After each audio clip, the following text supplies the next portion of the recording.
let's talk about the Olmecs if we can. Who were the Olmecs, David?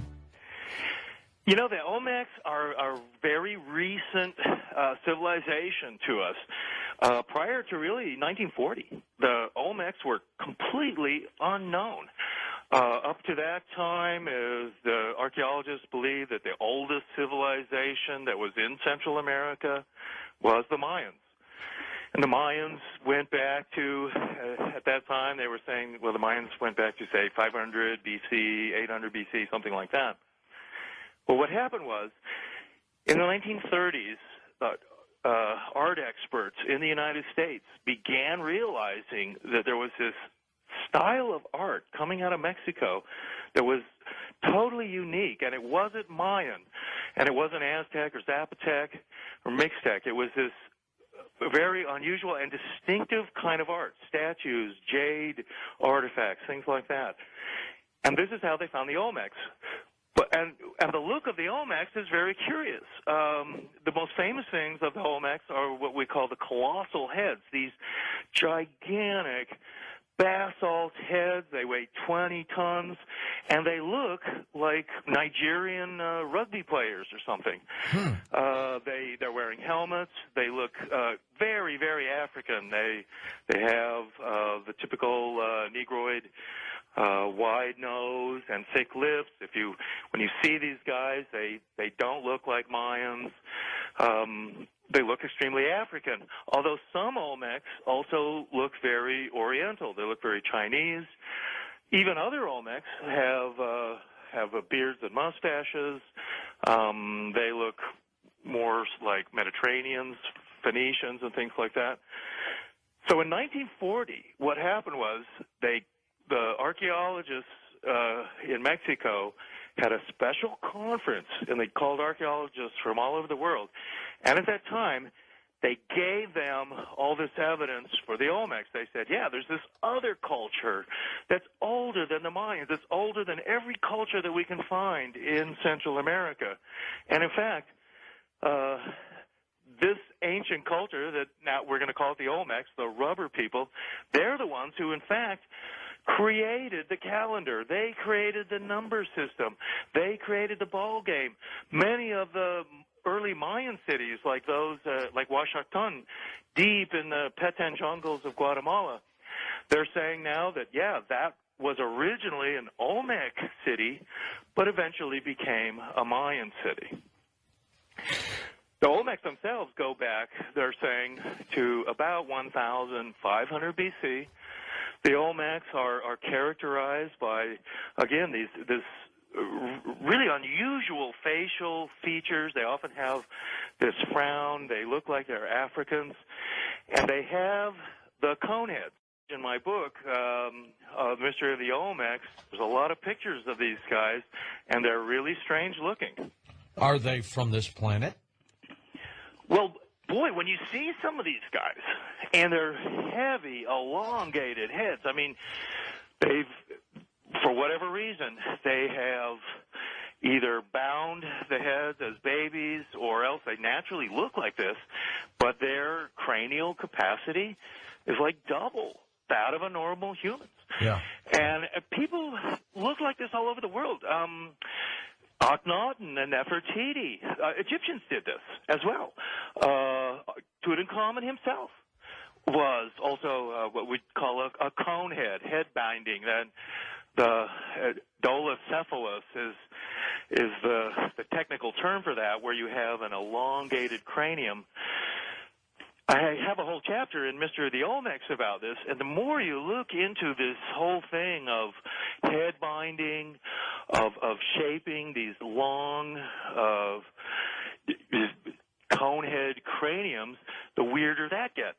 Because I'm not sure that they made these. These look like they're genetic mutations, or they came from someplace else. When you see them, they look like aliens, and so that's been I think a natural assumption, because when you see some of these skulls and the figurines and things like that come out of Mexico, also South America, Yes, you're right. I mean, they look like they're extraterrestrials. I mean, they Look at the size of the eye sockets, David. They're huge. Well, that's right. And, I mean, these are not the kind of guys you're going to want to meet in a dark alley. I mean, they look like something out of, like, these alien movies or something like that. And, in fact, that Swiss artist, Geiger, who created that kind of look of these long-headed, sort of, insectoid aliens in that movie. But that is what these guys look like. And when you show photos of just your typical Olmecs, there's some weird-looking guys. I mean, you can hardly believe it. Are you familiar with Lloyd Pye's work in The Star Child? Yes, I am. And very similar skull. Well, right, and his skull, and I've been privileged to examine the Star Child skull myself. I've met Lloyd a couple of times, and that is a really unusual skull. And that's the kind of thing we're talking about, where you have these really strange skulls. Some are smashed sideways, kind of like his Star Child skull is like that. And there are, you will see particularly in Mexico and in Peru, you will see in museums some of these skulls, and some are really shocking to see. They're just so bizarre. We don't know why people did that. Now, it may be that some of these people really were extraterrestrials. That's just how they naturally looked. We know that, at least in some cases, the Olmecs and the Mayans and people all over the world, in fact, were doing this, including the Kurds in northern Iraq, the Egyptians in Malta, they were doing this. People were somehow, they would shape young babies' skulls like this, at least in some cases. When you are still an infant, you have plates in your head, and they haven't fused yet. They're to allow your head to grow bigger, but eventually as an adult, the plates in your head do fuse together. Prior to that, you can work with the head. And we know that in some cases people did this. But can you make it that large? And what about the eye sockets? How do you make your eye sockets twice as big as a normal human? Well, that's a good question. With the deformation of these skulls, I mean, it would deform the eye sockets too, and even it would have been a problem in some cases, you would think, for that their heads would have become so heavy, and the back of their heads are extended like twice as far as ours. I mean, it's pretty obvious when you see these weird skulls like this, that would have been even hard for them just to hold their heads up. If you look at statues of Nefertiti, of Akhenaten, Tutankhamun, their daughters, Meritaten and Meketaten, they also have these really weird, elongated skulls. I mean, maybe they were extraterrestrials too, and that has been suggested, of course. But there are ways. I mean, maybe they were trying to copy these extraterrestrials, or they were... Right, that's possible. Right. Some of these people probably were humans. Or maybe hybrids? Hybrids, right? And and I know Zecharia Sitchin too, and I'm familiar with his work. It's quite interesting. I do disagree with him on a number of things, but the idea that these Anunnaki, some aliens, are here, also that they look like this. Extraterrestrials don't necessarily look a whole lot different than we are, and in fact, perhaps we are extraterrestrials too, in that sense. But with these elongated skulls, this was really a hallmark of the Olmecs. And also a special frown that they had. There were certain looks. There was a V cleft also in their heads, like they actually had, at least they depicted this kind of a cleft right at the top of their head. The Olmecs did all kinds of weird stuff, including tattooing, piercing. They had mohawk haircuts. A lot of the weird stuff that we do today, they were doing back then. And it kind of shows you, there's nothing new under the sun. But a lot of these weird Olmec characters, except for the really elongated heads, I mean, they would almost look like a modern guy walking down the streets of Los Angeles or something. Hey, David, when we come back, let's talk about the kind of technology that they might have had. And also, you've done some work on lost cities. What about Atlantis? I got to talk with you about that, too. We'll be back in a moment. David Hatcher Childress, our guest on Coast to Coast AM. And our special guest, David Hatcher Childress. Next hour, we'll open up the phone lines, but I've got more to talk with him about when we come right back on Coast to Coast AM. David, can we speculate on what kind of technology the Olmecs had? What do you think? Well, yes. I mean, one of the strange things that the Olmecs did was carve these giant heads out of basalt, and they weighed 20 tons. The basalt is extremely difficult rock to carve. It's so hard. So you have to look into that. I mean, the whole thing of moving giant megalithic blocks around, the Olmecs did that. Mexico does have megalithic cities, such as Monte Alban and Mitla, also La Venta, the center of the Olmecs. So one of the things that we look at, and say with the Olmecs, with the Egyptians, ancient India, Atlantis, and whatnot, is what ancient people are able to do. And if you are able to quarry a 100-ton block of granite or basalt, move that 20 miles, stack it up in a giant wall, places like Baalbek, Peru, Mexico, certain Pacific islands. I mean, you're in Egypt, of course.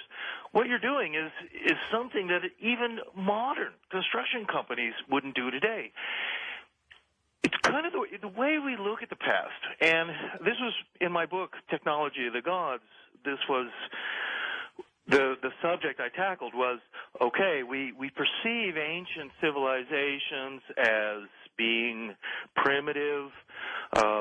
The way that modern historians paint the past to us is, 8,000 years ago, people were cavemen, very primitive. Then suddenly they just stepped out of their caves, started building ziggurats and pyramids and things like that. And lo and behold, here we are, modern man with all of this cool stuff that we have. But really, the ancient civilizations weren't like that. There's a roller coaster of ups and downs. That's what the graph of history would read. We would have times of enlightenment and science, these golden ages of legends. But then there have been crashes, and this happened with the Olmecs too, where suddenly these guys are moving giant heads around, they're carving huge statues,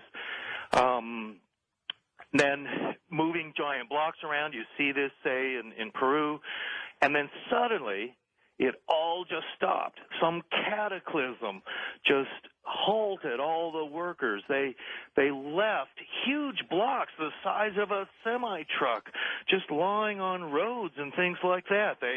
They were never made it to the giant wall or something that they were making. In Technology, the Gods, and in all my books on lost cities, what I try and point out is that people would not be building, like the Olmecs, with giant blocks of basalt or granite. I mean, some of these things weigh 100 tons. The giant blocks at Baalbek in Lebanon, these weigh 1,000 tons. 100,000 tons, which would be 200,000 pounds. Even modern cranes wouldn't try and lift and move these blocks, yet ancient people were doing that. And you have to ask the question, why would the Olmecs or the ancient Peruvians or other people on these Pacific islands and stuff, why would they want to go around and build with 100-ton blocks, 20-ton blocks? It seems incredible. They don't have to build like that. Right. I mean, we don't do that today. We don't. Construction companies don't go around hauling around 20-ton blocks and stacking them up, maybe for the Lincoln Monument or the Jefferson Memorial or something like that. So you have to ask yourself. I mean, and this is what, say, Zachariah Sitchin would do, Eric Von Däniken, myself, Graham Hancock. That is, why are they doing this? It's because apparently chosen to do something so incredibly hard